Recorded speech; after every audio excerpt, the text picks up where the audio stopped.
Assalamu alaikum warahmatullahi wabarakatuh. Kabajamtoota hordoftoota daawwattoota kiyyaa jira jirtu baga jiraattanii isaa kana geessanii akkamiin nagaa qabdanii fayyaa qabdanii baga jiraattanii isiniin jedha bakka jirtanitti fayyaa naaf ta'a nagaa naaf qabadhaa isiniin jedha. Akkami haalli jiruuf jireenya alhamdulillah rabbil aalamiin har'a keenya jirra shukuriin rabbiin badini.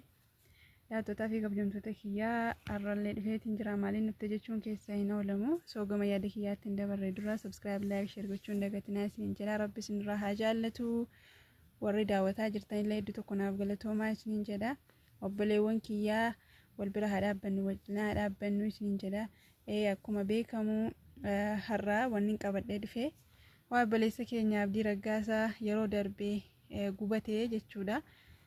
Gariin haadha manaa jedha gariin ammoo amantii wal qabsiisee hedduu irraa dubbataa ture jechuudha.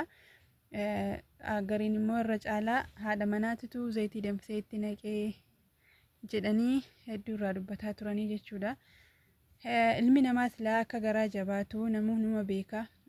Hedduu tokko keessumaayyuu lammiin Itoophiyaa kun hedduu tokko garaa jabaanna jechuudha. Garuu hundaafuu rabbiin garaa keenya nu haa laaffisuu.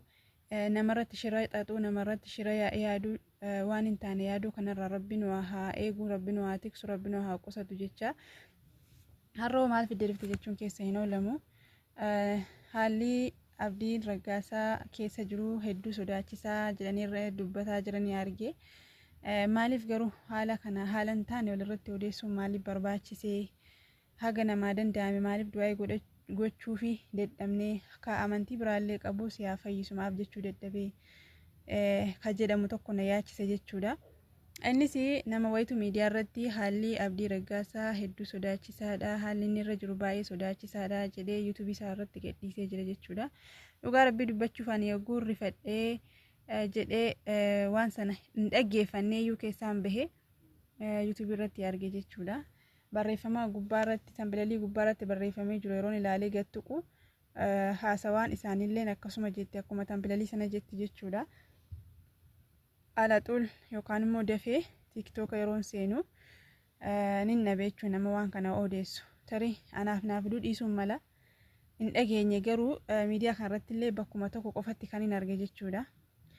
Kanaaf iyyuu namni keenya kuni yoo waa walii gochuu dadhabne maaliif waan gaarii walii yaaduu dadhabna waan jedhamu tokko na yaachise jechuudha. Kasila garaa jabaattee itti naxxee wanni hundumtu garuu qadara rabbiiti waan rabbi biraa namaa dhufe waan rabbi sila sii dabarsi tokko immoo namni fakkeenya ta'a malee jechuudha.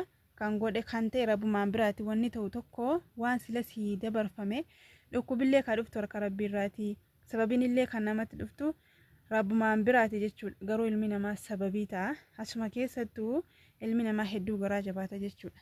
Wallaahi harka maaliitii kan zayitii danfisee zayitii namuu zayitii danfaanii beektanii keessumaa ijoolleen keenya dhalaan ka biyya arabaa keessa hojjetaa jirtanii ni beektan jechuudha. Sirriitti bareechitanii jechuudha. Akka zayitiin danfaan hedduu tokko nama miidhu gaafa waa xabbasanii gaafa waa godhanuu gaafa nama facaatu hedduu tokko nama dhukkubdi jechuudha. Abdii Raggaasaa ammoo akkuma beekamu qaamisaa gartokkeetti akka nam'ee jiru miidiyaa irratti faffacaasaa turanii. Kanaaf iyyuu waan gaarii waliif yaadu waan gaarii walii gochuu yoo dadhabne waan gaarii waliif yaadu maaf nu dadhabsiise waan jedhamu tokko na yaachise jechuudha. Haalli fayyaa Abdii Raggaasaa haala yaaddessaa irra jira yeroo inni jedhu ni rifadhe maaliif yeroo darbee viidiyoo xiqqoo tokko argeetiin ture kan inni haalli fayyaa isaa bareeda irra jiru.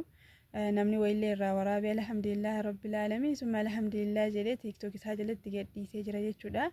Namumti miidiyaa kanarraa jechuudha. Maaliif haalli fayyaa isaa waan haala gaariirra jiruuf jecha namni sun gadhiisee jechuudha.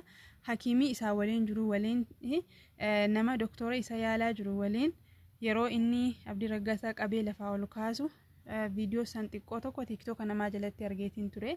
Anillee alhamdulillah rabbil aalamiin jedhee bira dabarfadhe jechuudha waan san. Garuu har'a ammoo gaafan waan kana argu wallaahi hedduu rifadhe maal ta'e waan jedhamu fiigee dhufee tiktooka seenee yeroon ilaalu akkuma hanga seeneeni viidiyoo 2-3 dabarsee eenyuun arge beektanii wanti arge eenyu maqaan isaa yaa rabbi maqaan cahanaan galu Haayidar Abdii Bilisummaa namni wallaaltan hin jirtan miidiyaa kana gubbaadha. Haayidar Abdii Bilisummaa yeroo darbellee xiqqoo tokko viidiyoo fuula isaatii kan inni mana hakiimaa keessa ciisu mana yaalaa keessa ciisu agarsiisee ture jechuudha.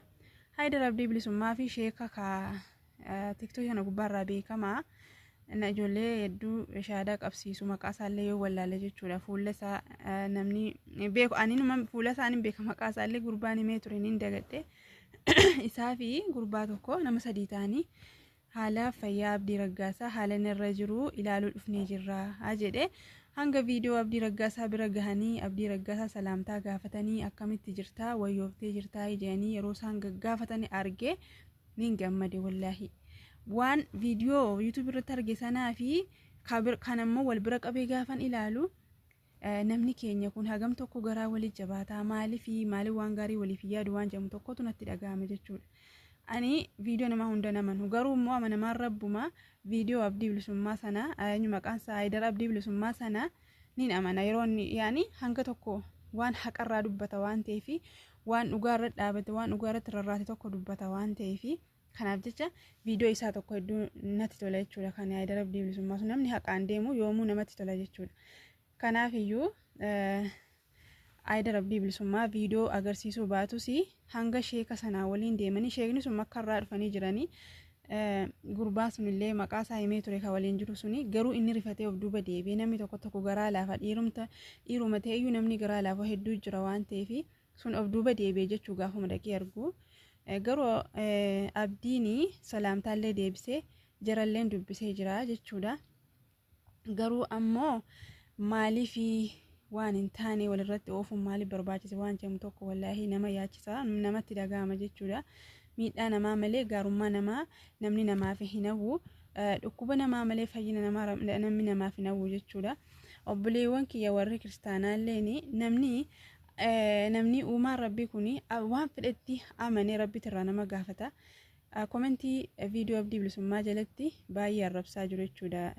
Yesuus yaa ajjeesuu Yesuus nu yaadate maal jedhanii yaada isaanii kennataa jiru jechuudha. Nuti Yesuusinis hin jibbinu gooftaadha hin jennuuni malee Yesuusin ni jaallanna dhiifama. Yesuusinis ni jaallanna innis ergamee dhufe waan ta'eef ni jaallanna garuu gooftaadha hin jennuuni haga namaaf hin galletti namni waan barbaada jechuu danda'a jechuudha. Kanaafuu Haydar Abdii Bilisummaa haala inni irra jiru dhaqee gaafatee jira. Kanaafuu obboleewwan kiyya waan hin taane walirratti noofinaa isiniin jedha. Nama dhukkubsateef illee du'aa haa goonu nama rakkateef illee du'aa haa goonu. Viidiyoon qabadhee dhufe kana fakkaata. Dhaga viidiyoo biraa walitti deebinutti nagaan naa tura.